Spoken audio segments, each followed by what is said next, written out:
अभी एक ऐसा सीज़न चल रहा है जिसमें हर एक स्टूडेंट्स डरा हुआ है, हर एक स्टूडेंट्स घबराया हुआ है कि उसका पेपर कैसा जाने वाला है, क्योंकि पेपर बहुत ही ज़्यादा क्लोज हैं अभी सबके। ठीक है, जेई के भी हैं, 12th 11th जितने भी एग्ज़ाम्स हैं सारे आपके आने ही वाले हैं। ठीक है, इवन यहाँ पे 10th का बच्चा, वो सब उसको अगर देखा जाए तो वो सबसे ज़्यादा डरा हुआ होता है, क्योंकि उसका वो पहला बोर्ड का एग्ज़ाम होता है, पहला एक सीरियस एग्ज़ाम होता है, समझ रहे हो आप? क्योंकि पहला सीरियस एग्ज़ाम यार, हर किसी का बोर्ड एग्ज़ाम पहला 10th होता है। ठीक है, कुछ लोगों का 8th का भी बोर्ड होता है, तो दोनों उन्हें एक छोटा सा एक्सपीरियंस रहता है, लेकिन 10th थोड़ा सा टफ हो जाता है। ठीक है, बोर्ड्स के मामले में तो वहाँ पे बच्चों को ज़्यादा टफ लगता है। ठीक है, ज़्यादा एक घबराहट सी होती है कि क्या है। देखो यार, घबराने की बिल्कुल भी बात नहीं है। ठीक है, एक नॉर्मल एग्जाम ही है, आपको बिल्कुल भी ऐसा नहीं कि सोचना कि यार पता नहीं बोर्ड से तो क्या होगा। ठीक है, नॉर्मल बोर्ड से यार, ठीक है, आपके पास एक इनफ टाइम दिया जाता है प्रिपरेशन के लिए, और वो टाइम ना बहुत ही ज़्यादा है। ठीक है, हद से ज़्यादा है टाइम।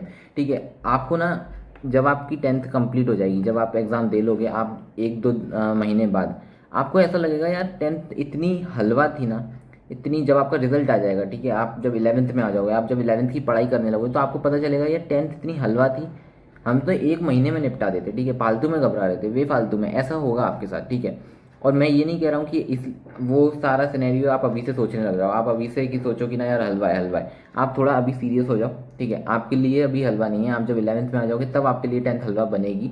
ठीक है, अभी आपके लिए 10th हलवा नहीं है। ठीक है, सो आपको अभी उस लेवल की प्रिपरेशन करनी पड़ेगी। ठीक है, आपको नहीं पता कि पेपर कैसा आता है, आपको नहीं पता कि कैसे एग्ज़ाम को अटेम्प्ट किया जाता है, पर्टिकुलर सब्जेक्ट्स के लिए क्या स्ट्रेटजी होनी चाहिए। ठीक है, बोर्ड्स के एग्ज़ाम के लिए अलग से कुछ स्ट्रेटजी होती हैं। ठीक है, तो वो क्या होने वाली है, मैं वो सब कुछ मैं आज आपको इस बड़ी सी वीडियो के अंदर, थोड़ी सी वीडियो बड़ी होने वाली है, आप उसकी चिंता मत करना। ठीक है, आप बस इस वीडियो को पूरा एंड तक देखना। आपको 10th बोर्ड के बारे में ना जितना भी डर है, जितना भी आप घबरा रहे हो, ठीक है, आपको ऐसा लग रहा है कि टाइम की कमी है, मेरे से हो पाएगा या नहीं हो पाएगा, बोर्ड का एग्ज़ाम आता कैसा है, ठीक है, क्वेश्चंस कहाँ से करूँ मैं, मैथ्स के लिए क्या पर्टिकुलर स्ट्रेटजी होने वाली है, मेरे पे टाइम जो बचा हुआ है मैं उसे कैसे यूटिलाइज करूँ, मॉक टेस्ट क्या होगा, ये सारी जो भी चीज़ें हैं। ठीक है, इन सारी चीज़ों को ना मैं इस वीडियो के अंदर कवर करने वाला हूँ, so please don't fear about that thing. And so video में पूरा एंड तक बने रहना प्लीज़। वीडियो को स्किप कराना आपने तो आपको जो पर्टिकुलर चीज़ें जो मैं आपको बताने वाला हूँ वो मिस हो जाती हैं, तो आपका एक पूरा ओवरऑल फ्लो बिगड़ जाता है। ठीक है, नॉलेज गेन करने का। तो पूरी की पूरी वीडियो को साथ में एंड तक देखना। ठीक है, तो सबसे पहले बढ़ते हैं यार टाइम के बारे में। ठीक है, आपके पास जितना भी अभी टाइम बचा हुआ है 10th के बोर्ड के एग्जाम के लिए, वो बहुत ही ज़्यादा इनफ है। ठीक है, अभी और ये वीडियो ना मैं आपको पहले बता देता हूँ कि ये वीडियो उन लोगों के लिए नहीं है जिनने पढ़ाई कर रखी है। ठीक है, मतलब सबके लिए, मैं ऐसा नहीं बोल रहा कि ये सिर्फ उन लोगों के लिए जिनने पढ़ाई कर रखी है, जिन्होंने अच्छे से हो रखा है उनका, ऐसा नहीं है, ये सब बच्चों के लिए है। ठीक है, अगर आपने अभी ज़ीरो पढ़ाई करी है, आपने बिल्कुल भी कुछ नहीं पढ़ा है, तो अभी ये वीडियो आपके लिए काम करेगी। उसमें जो भी मैंने बताया अगर आप वो करने लगोगे अभी से, अभी, बट ये नहीं है कि यार आप अभी से भी स्टार्ट नहीं करोगे, अब आपको स्टार्ट करना पड़ेगा। अब थोड़ा सा सीरियस होने पड़ेगा, that is the real time to get serious. ठीक है, to be serious. So please अब सीरियस हो जाओ।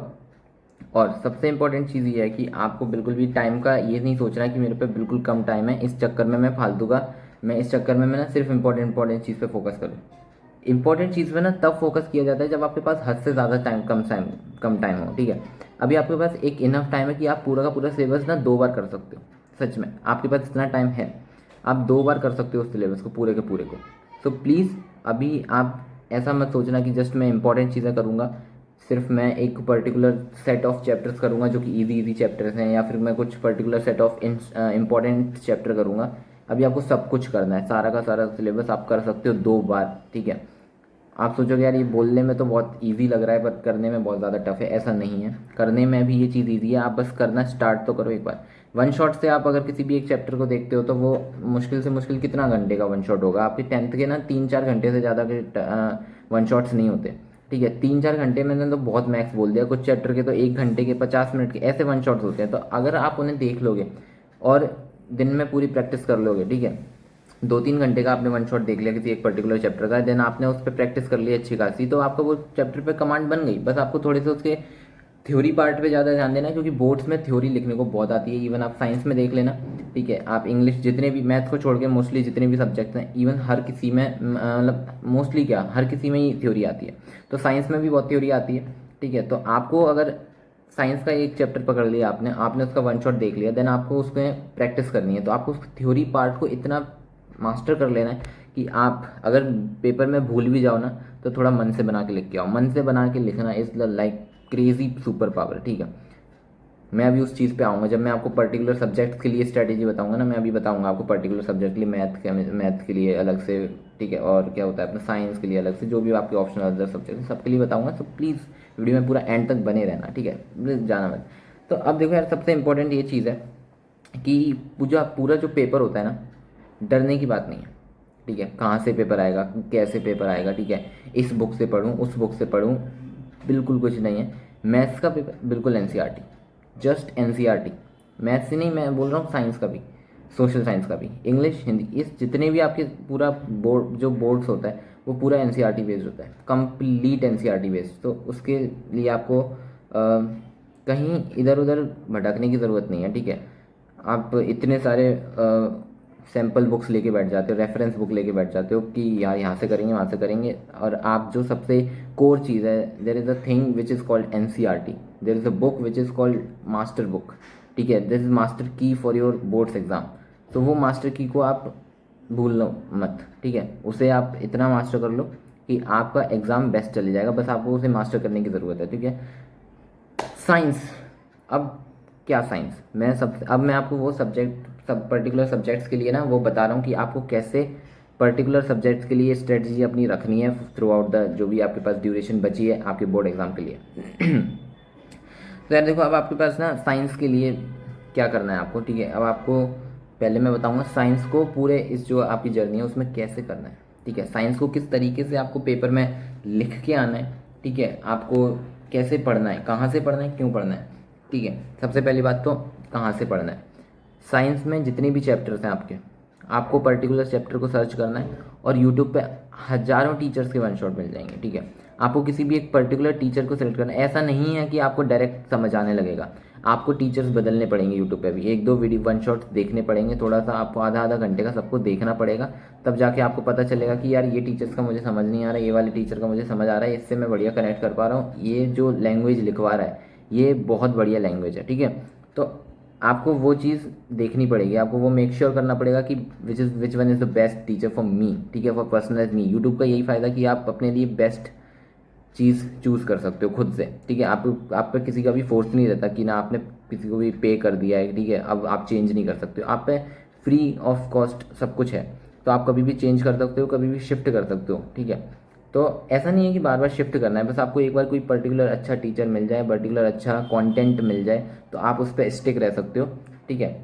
हाँ, तो मैं कहाँ पे था, साइंस पे, ठीक है। सबसे पहली बात तो रटना नहीं है, बिल्कुल भी रटना नहीं है। आप जितने भी वन शॉट देखोगे उसमें आपको सब कुछ टीचर आपको बता देगा, ठीक है। मैं क्या ही बताऊँ, टीचर आपको बता ही देगा कि रटना वगैरह नहीं है, ठीक है। मैंने यहाँ पे कुछ लिख रखा है पॉइंट वाइज। सबसे इंपॉर्टेंट चीज़ है किसी भी चीज़ को अगर आप पॉइंट वाइज पढ़ोगे, ठीक है, पढ़ने का तरीका बता रहा हूँ मैं अभी कि पॉइंट वाइज पढ़ोगे ना तो आपके लिए क्या बेनिफिशियल रहेगा, सबसे मैं बताता हूँ। आपके सामने ना एक पैराग्राफ दिया हुआ है, बहुत लंबा सा पैराग्राफ, ठीक है। साइंस के एक मान लो हर्ट है, ठीक है, उसके बारे में पूरा का पूरा एक पैराग्राफ दिया है कि हर्ट का क्या फंक्शंस है। तो इतना बड़ा पैराग्राफ आप अगर पढ़ने बैठोगे, आपका दिमाग, आपको पहली बात तो देख के ही वो इतना कचड़ा सा लगता है, इतना बुरा लगेगा आपको कि ना देख के ही पढ़ने का मन नहीं करेगा, सड़ा एकदम बकवास। नेक्स्ट, एक और तरीका होता है उसे रिप्रेजेंट करने का कि पॉइंट वाइज लिखा हो, तो वो कितना शानदार लगता है। आपको पता चल जाता है आपके सामने 10 पॉइंट हैं, आप एक एक करके पढ़ने लग जाते हो, that it is like very clean, neat and clean लगता है, ठीक है। तो वो आपको पढ़ने का मन भी करता है and it is also easy to remember, ठीक है।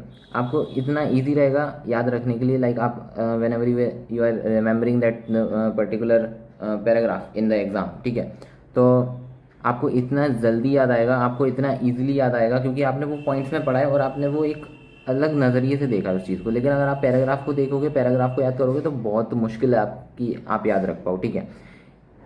तो वही है कि पॉइंट वाइज तरीके से पढ़ा करो किसी भी चीज़ को, एक फ्लो चार्ट वे में पढ़ा करो। फ्लो चार्ट तो और इतना शानदार वे है पढ़ने का, किसी भी चीज़ को याद करने का, मेमोराइज करने का, बहुत ज़्यादा शानदार वे है वो चीज़, ठीक है।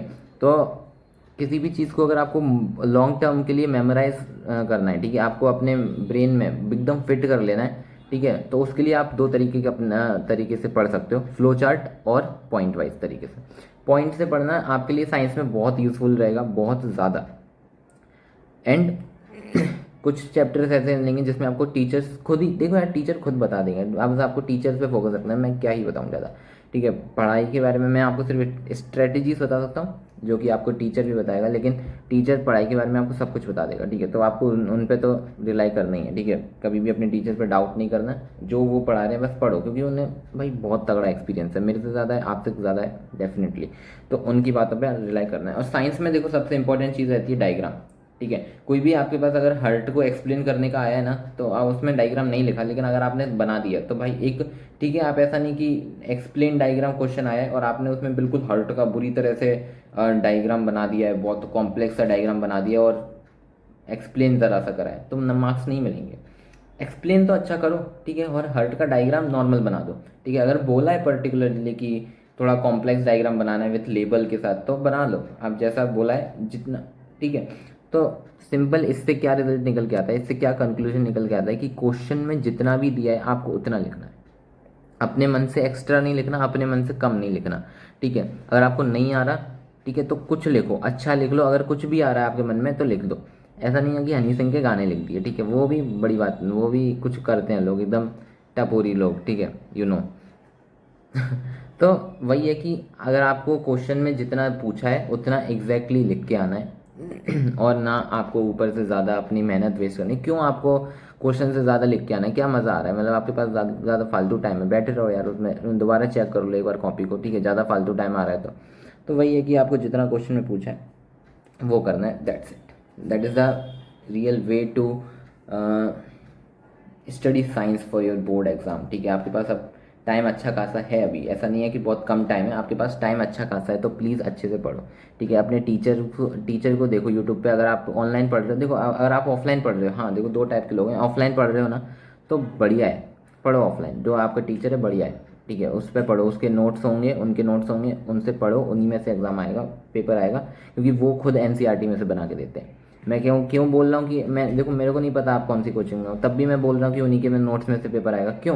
क्योंकि हर कोई टीचर अपने नोट्स सिर्फ उन्हीं से उसी में से बनवाता है, किस में से, एनसीईआरटी में से, क्योंकि उन्हें पता है कि पेपर एनसीईआरटी में से ही आना है, तो नोट्स एनसीईआरटी में से बनाएंगे। बच्चा नोट्स पढ़ लेगा, बच्चा इनडायरेक्टली एनसीईआरटी पढ़ रहा है, तो पेपर कहाँ से आएगा, एनसीईआरटी में से। बच्चे को पेपर में क्या लगेगा कि ना, और ये नोट्स में से आया, बट आया कहाँ से, एनसीईआरटी में से। तो that is the amazing thing.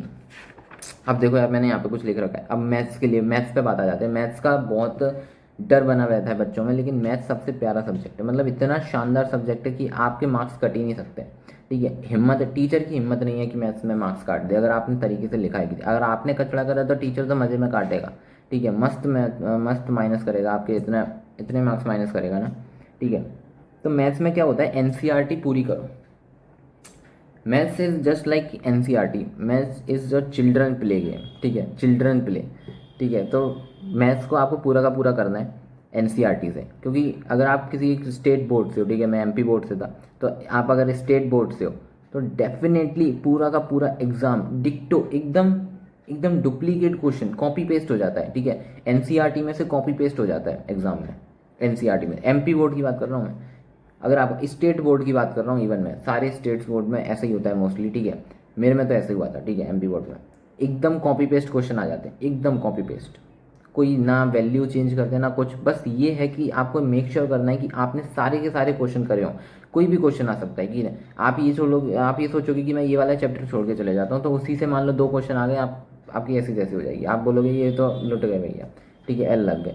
तो वहाँ पे आपको ये गड़बड़ी नहीं करनी है, आपको सारे के सारे, आपको टाइम है यार भाई, क्या टाइम है तो क्यों वेस्ट कर रहे हो उस चीज़ को, कि करो ना, सारे के सारे क्वेश्चंस करो, ठीक है। मेक श्योर करो कि आपने सारे के सारे क्वेश्चन कर चुके हो, आप एक ना एक बार मतलब मुंह फेर लिया हो आपने क्वेश्चन से। पहली बात तो मैथमेटिक्स के लिए फॉर्मूला शीट बनाओ, ठीक है, कॉन्सेप्ट पढ़ो, ठीक है, कॉन्सेप्ट समझना सबसे ज़रूरी है, ठीक है। क्वेश्चन की प्रैक्टिस करने आप जब बैठोगे तब आपको 2 चीज़ों की ज़रूरत पड़ेगी। पहले तो कॉन्सेप्ट, जिससे कि आप सॉल्व करोगे उस पर्टिकुलर क्वेश्चन को।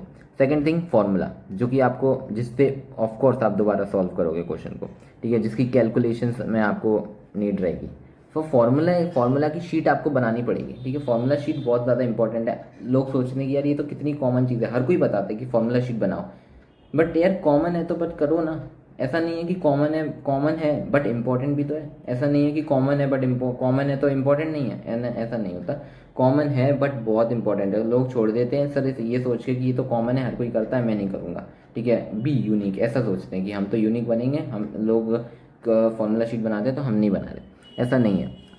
बहुत कॉमन चीज़ है बट बहुत इंपॉर्टेंट चीज़ है formula sheet. You should make that thing. Formula sheet आपको ज़रूर बनानी है एंड एनसीईआरटी में से पढ़ना है। ये दो चीज़ें बहुत इंपॉर्टेंट है। और कॉन्सेप्ट पढ़ोगे आप कहाँ से, वन शॉट अगर आप देखोगे मैथमेटिक्स का, मैं आपको रिकमेंड करूँगा आशु सर के जो भैया हैं, ठीक है, मैं उनका नाम भूल गया, आप Ashu sir science and fun search करना, आप ऐसे search science and fun search करना। अगर आप आशु सर को नहीं जानते, वैसे तो आप जानते ही होगे, 10th का हर बच्चा जानता है आशु सर को, ठीक है, एक लेगेसी बनी हुई है उनकी। तो उनके बारे में बात कम करते हैं, साइंस एंड फन के बारे में बात करते हैं। Science and fun particular chapter का नाम डाल देना, ठीक है, science and fun circles, science and fun, जो भी आपको पैरेलल, जो भी आपको प्रोबेबिलिटी चैप्टर चाहिए आप उनसे पढ़ सकते हो। इतना शानदार एनसीईआरटी कवर कराई है, क्या बताऊँ। तो उनसे पढ़ोगे तो आपको मज़ा आ जाएगा। बहुत शानदार पढ़ाया है, बहुत शानदार कवर कराया गया है एकदम, बोर्ड के लिए कंप्लीट। सीबीएसई एमपी बोर्ड, आप किसी भी बोर्ड में हो, किसी भी, ठीक है, कोई मैटर नहीं करता, आप कहीं से भी किसी भी स्टेट बोर्ड में हो, किसी सीबीएसई में हो, कहीं भी हो, आईसीएसई में, बस आप वो वन शॉट्स देख लेना साइंस एंड फन के, बस ये है। Now we are moving to the social science. Social science में क्या है, पूरा थ्योरी लिखना होता है, तो आपको फ्लो चार्ट तरीके से पढ़ना रहता है, ऐसे स्टोरी बेसिस पे पढ़ना रहता है। स्टोरी लाइन कैसे, अगर आप हिस्ट्री पढ़ रहे हो, ठीक है, तो हिस्ट्री में क्या है, पूरा स्टोरी रहती है, तो स्टोरी को समझने के लिए आपको थोड़ा सा एनिमेशन की तरफ जाना पड़ता है, ठीक है। आपको कोई समझाने वाला होना चाहिए स्टोरी, पहले तो आपके टीचर समझा देंगे, ठीक है, इफ़ टीचर्स आपको समझा देंगे वो बेटर रहेगा, ठीक है, तो आप एक बार ऑफलाइन में समझ लोगे, बढ़िया है। लेकिन अगर आप ऑनलाइन हो तो आप एनिमेटेड स्टोरी देख सकते हो, जो कि मैंने खुद देखी थी, ठीक है, which is really good for you, which is really helps to you when you are in like, आपको स्टोरी टाइप चीज़ें पसंद है तो वो आप ईजी टू रिमेंबर रहेगा आपके बोर्ड एग्जाम के लिए। आप इजीली याद रख पाओगे वो सारी चीज़ें कि यार ऐसा ऐसा स्टोरी में हुआ था, एंड आपको थोड़ी सी इंग्लिश के साथ खेलना आता हो, ठीक है, तो आप बना सकते हो, ठीक है। आप खुद से क्वेश्चन पढ़ोगे कि ना ऐसा ऐसा हुआ था, that is the salt march, this is something, satyagraha वगैरह जो भी आपने पढ़ा है स्टोरी टाइप में, तो आप उसे इजीली बना के लिख सकते हो। तो वो बहुत ही ज़्यादा शानदार चीज़ है, और पॉइंट में लिखोगे तो बहुत ज़्यादा मज़ा आएगा, ठीक है। पॉइंट वाली वो सारी चीज़ें नॉर्मल है, ठीक है। और इतना ट्राई करो, इतनी प्रैक्टिस करो, इतनी प्रैक्टिस करो लिख लिख के देखने की, क्योंकि एंड लास्ट आपको एग्जाम में लिखना ही है, तो उसकी प्रैक्टिस अभी से करना शुरू कर दो। अब बढ़ते हैं अपन ऑप्शनल सब्जेक्ट पे, जो कि होते हैं इंग्लिश, हिंदी, इंग्लिश, संस्कृत, ठीक है, किसी में कंप्यूटर साइंस, जो भी होते हैं, ठीक है। अलग से सीबीएसई को मुझे नहीं पता कौन कौन से सब्जेक्ट हैं, क्योंकि मैं एमपी बोर्ड से था। तो जितने भी ऑप्शनल अदर सब्जेक्ट हैं उनके लिए मैं आपको कुछ बता नहीं रहा, कुछ भी नहीं बताऊंगा, क्योंकि उसके लिए कुछ करना ही नहीं है। उसमें अगर मान लो हिंदी, इंग्लिश, संस्कृत की बात करें तो उसमें एप्लीकेशंस होती हैं, लेटर्स होते हैं, नोटिस होते हैं, तो उन्हें आपको सिंपली लिख लिख के प्रैक्टिस करनी है, वो आप बस कर लोगे, ठीक है। क्वेश्चन आंसर पढ़ने रहते हैं हिंदी इंग्लिश में जो भी है, ठीक है, उसमें आपको क्वेश्चन आंसर पढ़ने हैं, बस आप करो। क्वेश्चन आंसर की जितनी प्रैक्टिस हो सके लिखो, बार बार लिखो, ईजी टू रिमेंबर रहे आपके लिए जितना, ठीक है, बस लिखो और कुछ नहीं। पेपर देना कैसे, पेपर देने का जो तरीका है, अब वो मैं आपको अगली वीडियो में बताऊंगा, क्योंकि वीडियो देखो बहुत लंबी हो चुकी है। अब कुछ तरीके हैं पेपर देने के, बहुत ज़्यादा इंपॉर्टेंट रहता है कि देखो ये सारी चीज़ें आप बढ़िया तरीके से कर लोगे, प्रिपरेशन में आपकी कोई भी कमी नहीं रहनी चाहिए। जितनी भी मैंने आपको चीज़ें बताई हैं अगर आप उन्हें फॉलो करोगे तो प्रिपरेशन में आपकी 0% मतलब कमी नहीं रहेगी, मतलब कुछ भी कमी नहीं रहेगी, मैं ये कहना चाह रहा हूँ, कुछ भी कमी नहीं रहेगी अगर आपने असली में सच में फॉलो करा है ये चीज़, ठीक है। तो वीडियो बहुत लंबी हो चुकी है, तो मैं आपको पेपर देने की जो तरीका है, पेपर देने की जो स्ट्रेटजी है वो अगली वीडियो में बताऊंगा, तो वेट फॉर दैट वीडियो, ठीक है। और ज़्यादा वेट नहीं कराऊंगा, सिर्फ 24 आवर आपको रुकना पड़ेगा, ठीक है। 1-2 दिन में वीडियो डेफिनेटली आ जाएगी, 24 to 48 आवर्स आपको रुकना पड़ेगा, वीडियो डेफिनेटली आ जाएगी। एंड सबसे इंपॉर्टेंट चीज़ है, आपने आपको कूल रखना है इस ड्यूरेशन में, क्योंकि बहुत सारे लोग एंशियस हो जाते हैं, घबरा जाते हैं, उस चक्कर में उनका पेपर बिल्कुल ही ऐसी तैसी हो जाती है, प्रिपरेशन ही ख़राब हो जाती है, प्रिपेयर ही नहीं कर पाते ढंग से। तो please be cool right now, because ये बहुत ही ज़्यादा सेंसिटिव फेज़ है आपके लिए, ठीक है। इसमें अच्छे से प्रिपरेशन नहीं करी तो आपको इतना रिग्रेट होगा कि यार मैं उस टाइम कर लेता, ठीक है। सो उस रिग्रेट से बचने के लिए मैंने आपको सारी की सारी चीज़ें बता रखी हैं, बट जितना भी मैंने इस वीडियो के अंदर बताया है डेफिनेटली आपको वो फॉलो करना है, ठीक है। और बहुत ज़्यादा स्क्रॉल करने से बचना है, बहुत ज़्यादा कंटेंट को कंज्यूम करने से भटकना है, मतलब भटकने से बचना है। मैं हर वीडियो में अपने कहता हूँ कि भटकने से बचो। इतनी ज़्यादा सर्फिंग करते हो आप, इधर उधर चले जाते हो कि मतलब इस वीडियो देख ली, ये वीडियो देख ली, 99% इन जस्ट 1 डे, 1 मंथ, ऐसी फालतू वीडियोस में आप बहुत ज़्यादा सर्फ करते रहते हो, तो उस चक्कर में आपकी इफ़िशियंसी लो हो जाती है। सो दैट्स वाई यार देखो, अब देखो मैं अब ज़्यादा नहीं बोलूँगा, बस इतना, आप इतने मैच्योर हो कि आप अपने उन चीज़ों को संभाल लोगे। प्रिपरेशन के ड्यूरेशन में ना प्लीज़ कोई भी कमी नहीं रहनी चाहिए, बस मैं इतना कहूँगा, प्रिपरेशन में कमी नहीं रहनी चाहिए, वरना बहुत तगड़ा रिग्रेट होता है। तो प्लीज़ जितनी भी चीज़ें बताई हैं उसे फॉलो करना है। तो यार वीडियो को यहीं पे एंड करते हैं, वीडियो बहुत लंबी हो चुकी है, ठीक है, मैं इतना ज़्यादा वेट आपको नहीं कराऊंगा, ठीक है। और जो पेपर देने का जो तरीका है, जो असली तरीका होता है, जो मैंने खुद अपने पर्सनलाइज्ड वे में आपको बताया, मैं अपने इतने सारे लोगों के एक्सपीरियंस से मैं आपको वो बताऊंगा कि पेपर असली में बोर्ड का दिया कैसे जाता है, जिससे आपके मार्क्स ड्रास्टिकली इंप्रूव हो जाएंगे, ठीक है, आपका एक इंप्रेशन बन जाएगा मार्क्स के प्रति, ठीक है। तो वो सारी चीज़ें मैं आपको अगली वीडियो में बताऊंगा। अगली वीडियो का नोटिफिकेशन जल्दी से जल्दी पाने के लिए बेल नोटिफिकेशन को ऑन कर दो, चैनल को सब्सक्राइब कर देना, वीडियो पसंद आए वीडियो को लाइक कर देना और शेयर करना बिल्कुल भी मत भूलना। कमेंट में ज़रूर बताना वीडियो कैसी लगी, एंड कमेंट में ज़रूर बताना आपकी प्रिपरेशन चल कैसी रही है, ठीक है, जिससे भी आपको भी एक फीडबैक मिलेगा, हमें भी एक फीडबैक मिलेगा। मिलते हैं अगली वीडियो में, until then just keep growing and keep subscribe, bye bye, take care.